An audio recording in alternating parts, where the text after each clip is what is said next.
as you can see, I got the bed mounted now. Now, on this side, you can see it pretty easily. I just took a piece of 1.5 by 1.5 3/16 angle iron, welded to the side of the frame, then came up and put 2 1/2-inch bolts through it. Did the same on both sides. Now I left it up 1 inch off of the frame to make the bed sit a little bit leveler and to give me a better line across the back of the cab. Now I've researched this. People say I got too wide a gap in here, right here. But I've researched it, and every picture I can see of a 35 Ford pickup has about a 2.5 to 3 inch gap in this area right here. So it's pretty close to what it should be. Now on the back, I had to modify the way I had my fuel cell mounted, but I'll change that later. I just took 2 pieces of angle iron again, and instead of putting them on the side of the frame, I sat them on top of the frame, welded them tight, drilled 2 1/2-inch holes through the back cross member, and I think that ought to hold the bed pretty much in place. Now, the bed is the same height here and here off the floor. That front corner and this front corner are the same height. Now, it still has about 1.5 inches of rake to it from this back corner to that front corner right there. So, it actually goes in combination with the rest of the truck. Now, this is what the fenders look like when you put them back into the original mounting holes. First off, if you look down here, you can see it's about 3 inches too narrow. And this wheel arch, well, you can see I can put my fist in there that way, and that's about 4.5 inches. This side's only got about 1/2 inch of clearance, which is not enough for suspension travel. The only thing I got to do here yet is this piece right here has to be notched out to leave this fender bubble go in there. I didn't realize how far back it came when I made those pieces, so it's no big deal. Take cut off wheel and cut it out of the way. But for now, I just have 2 bolts holding it there. And I did wire wheel these fenders and clean off all the loose surface rust inside and out. Now I haven't stripped them to bare metal yet like I did the bed and the cab, but I will do that before I put any paint on anything. Now here's where this is really the only place this fender was tore up. It had a big crack that went up in here down this way, and then it had spread apart probably 1/2 inch. So I pulled it back together as close as I get it, clamped it to a piece of bar stock, and then I cut it out, made this piece to fit in there, and welded it in. Now it's not finished yet. As a matter of fact, if you look real close right there, this piece, the original fender, is really thin right there. Now it's welded solid, and it's just rough grind. So that'll be the next thing I do as soon as I finish the other side. Okay, this is what a rough idea of what the fender looks like after it's completed. Let me back up here and let you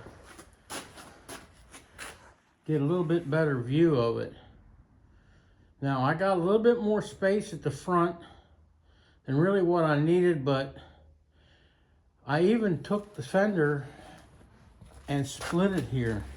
You can see the remnants yet, right here, and pulled this end down. And what I did, I took the cutoff wheel and I started down here and just came right up around. Actually, it would have been right where this line is, because that's where I cut it. The whole way around, but I didn't cut it the whole way to the end. If you look here, you'll see that I cut it from here across to give this room to spread apart. Now, once I got it pretty close where I thought it should be, I took a couple pieces of sheet metal and I put one, tacked it onto this side, tacked it onto this side. And that held it where I wanted it the whole way around. And I had 3 or 4 of them the whole way around this fender. Now, once I did that, I came back and I tried making a whole piece to go the whole way around there. But it has 3 different curves in it. It's got a curve that goes this way. It's got a curve that goes this way. And then when it gets up here, this curve changes right here. And then when you get around here, it's almost flat. Now, yes, you're going to see that right there where it's pulled in. That's got to be hammered and dollied out once I take the fender back off. So, in order to finish this fender, I had to know where the running board came. So, I dug out a running board that fit this side of the truck. Now, this spot here was not a rusted through spot, okay? This is where the spare tire was mounted on the truck originally. It was bolted to the bed right through here. Matter of fact, I don't think you can see the hole anymore. Nope, I cut it out. But there used to be a bracket that bolted here to the frame mount, which goes into there, and came up here right where this stake pocket is, and then the spare tire sat here. But obviously you're not going to put a spare tire in that area now. It's not going to fit. So I eliminated that altogether, and then I cut that piece out, and then this bracket that's underneath here, that bolts to the frame here, and 2 places underneath. Now, it was curved down and out to support the spare tire. I actually cut it, straightened it out, and then welded the cuts back together. Now right here, if you look right there, you can see there's a patch underneath the edge of the cab. That was a hole in the running board. Now, here's the other running board.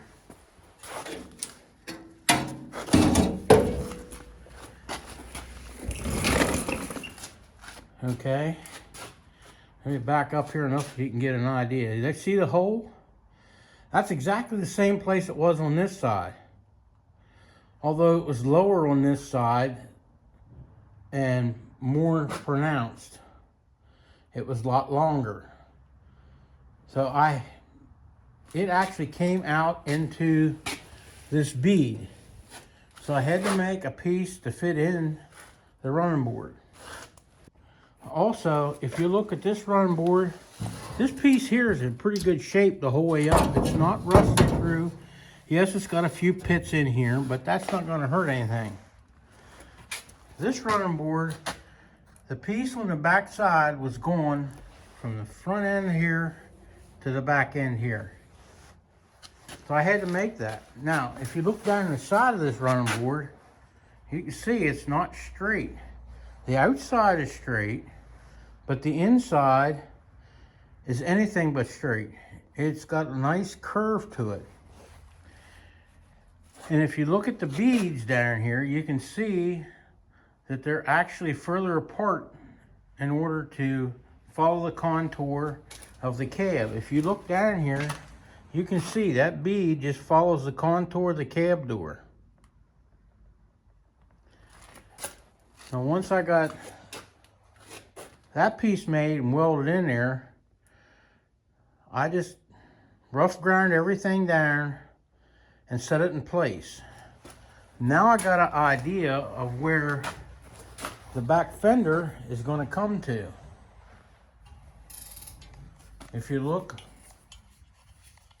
at the bottom of the fender, you'll see when you look down over this that it comes out over the top of the running board.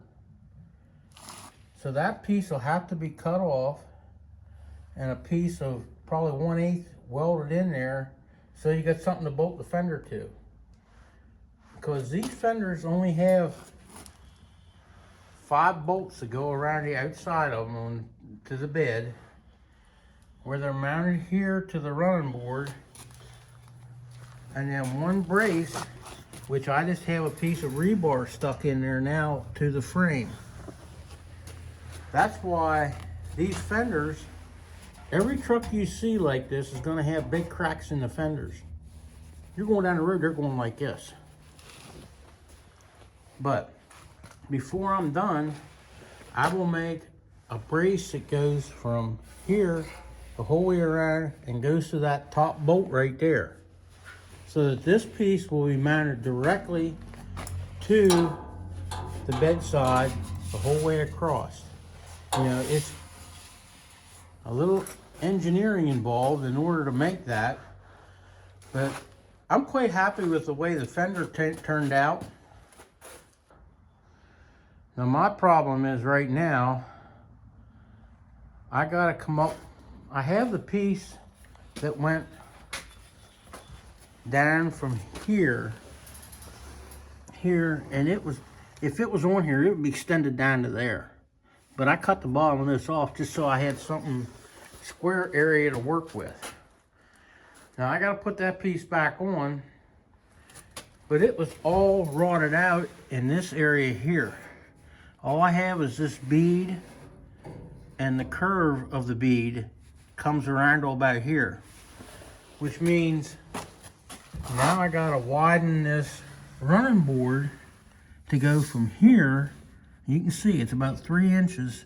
I gotta come out here and cut this down this way, and then slowly arc this out to match the fender. Now it sounds like an easy job, but you got 3 things going on here that you don't see until you actually start looking at it real close. You got a rounded edge here. You got a body seam bead right here. You got a lip that goes underneath. Now, in order to bend this and do it in a gentle bow, you don't want it real sharp. It wouldn't look right. And I figured I'll split it up to about here someplace, right behind the cab, and split it the whole way up. I'll stay away from this bead so I'm not messing with the other weld I got in there right here. Now, once I get that cut, I'll go underneath right here, straight down from that, and cut the inside molding. Now, I'm only gonna have from here to here holding this piece. Now, you still can't bend this. It's just not gonna bend. It's gonna bow. It's gonna kink if it doesn't bow. So what I'm gonna do, I'm gonna split this, and then I'm gonna cut the bead, so that I only have this one piece right here, about 1 inch wide, that's actually gonna be connected. Now I'll do that all up on the bench before I try bolting it to the fender. But I will make the whole thing up. I will make the piece that comes around here that matches to where I want to go to. I want to go to right about here. So this piece will come around, the piece that gets welded on the bottom of this, right where this gets cut off. Once that's all put on there, I'll be able to see more of how to continue the fender down. So it's going to be a lot of chair time just sitting, trying to figure out how to cut it and make it all work. But in the meantime, I hope everybody had a good Christmas and a good New Year's, and we're almost into February now, and it's not too bad out today. It's about 40 degrees. Sun's shining anyhow, it's not raining or anything today. So until the next time I talk to you, hang in there.